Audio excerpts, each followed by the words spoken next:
নমস্কার সকলকে বন্ধুরা, বিগ ব্যাশ লিগের 34 নম্বর ম্যাচটিতে মুখোমুখি হতে চলেছে হোবার্ট হারিকেনস এবং মেলবোর্ন রেনেগেডস এই দুটি টিম। এবং আজকের এই ভিডিওতে এই 34 নম্বর ম্যাচটির টস প্রেডিকশন, ম্যাচ প্রেডিকশন আমি তোমাদের সকলের সাথে শেয়ার করার চেষ্টা করব। তোমরা ভিডিওটাকে স্কিপ না করে পুরো ভিডিওটা দেখো।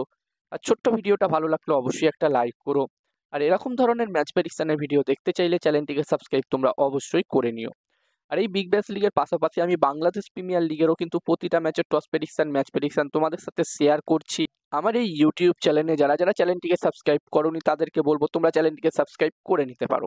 আর বন্ধুরা, এখন সাউথ আফ্রিকা টি-20 লিগ চলছে, এছাড়াও বন্ধুরা ইন্টারন্যাশনাল টি-20 লিগও চলছে। এবং এই দুটো টুর্নামেন্টের টস প্রেডিকশন, ম্যাচ প্রেডিকশন আমি তোমাদের সাথে আমার টেলিগ্রাম চ্যানেলে শেয়ার করছি। যারা যারা আমার টেলিগ্রাম চ্যানেলে জয়েন হওনি, জয়েন হয়ে যেতে পারো, লিঙ্ক ডেসক্রিপশনে আমি দিয়ে দিয়েছি। আর বন্ধুরা, এই ম্যাচটি হতে চলেছে, এই 34 নম্বর ম্যাচটি হতে চলেছে হোবার্টে। এবং এই 34 নম্বর ম্যাচটির জন্য যদি এখানে হোবার্ট হারিকেনস এবং মেলবোর্ন রেনেগেডস এই দুটি টিমের মধ্যে প্রথম ইনিংসে একটি ভালো টোটালের কথা বলি, এখানে প্রথম ইনিংসে যদি 200+ স্কোর হয় তাহলে একটি ভালো টোটাল হতে পারে আমার যতদূর মনে হচ্ছে।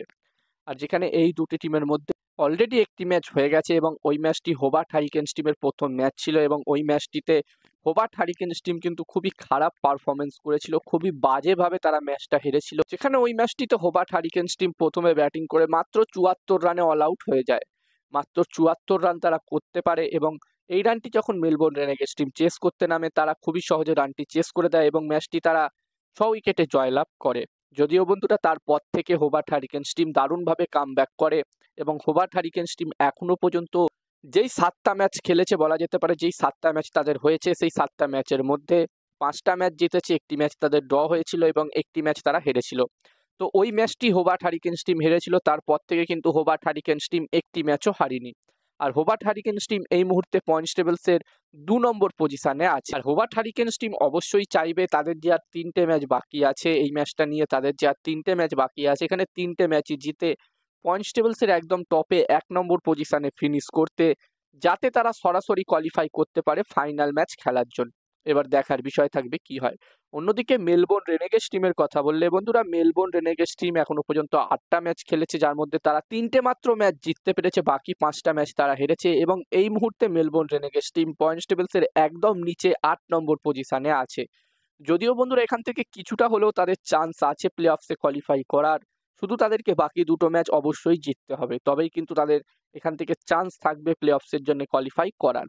এবার দেখার বিষয় থাকবে গ্রুপ স্টেজে শেষ দুটো ম্যাচ মেলবোর্ন রেনেগেডস টিমে জিততে পারে কিনা। আর এই ম্যাচটির জন্য আমি যদি আমার প্রেডিকশন তোমাদের সাথে শেয়ার করি, তো আমার মনে হচ্ছে বন্ধুরা, আরো একবার বলতে চাই, এখন সাউথ আফ্রিকা টি-20 লিগ চলছে, সাথে সাথে ইন্টারন্যাশনাল টি-20 লিগও চলছে এবং দুটো টুর্নামেন্টেরই টস প্রেডিকশন, ম্যাচ প্রেডিকশন আমি তোমাদের সাথে আমার টেলিগ্রাম চ্যানেলে শেয়ার করছি। যারা যারা জয়েন হওনি আমি বলবো অবশ্যই জয়েন হয়ে যাও, লিঙ্ক ডেসক্রিপশনে আমি দিয়ে দিয়েছি। আর আমার যতদূর মনে হচ্ছে বন্ধুরা, এই 34 নম্বর ম্যাচটিতে এখানে টস জিততে পারে মেলবোর্ন রেনেগেডস টিম, তবে এই ম্যাচটি জিততে পারে এখানে হোবার্ট হারিকেনস। আমার প্রেডিকশন রইল ম্যাচটিতে টস জিতবে মেলবোর্ন রেনেগেডস, ম্যাচটি জিতবে হোবার্ট হারিকেনস। এবার দেখার বিষয় থাকবে কি হয়। তো এই ভিডিওতে এই পর্যন্ত। এই ভিডিওটা ভালো লাগলে অবশ্যই একটা লাইক করো। আর এরকম ধরনের ভিডিও দেখতে চাইলে চ্যানেলটিকে সাবস্ক্রাইব তোমরা অবশ্যই করে নিতে পারো।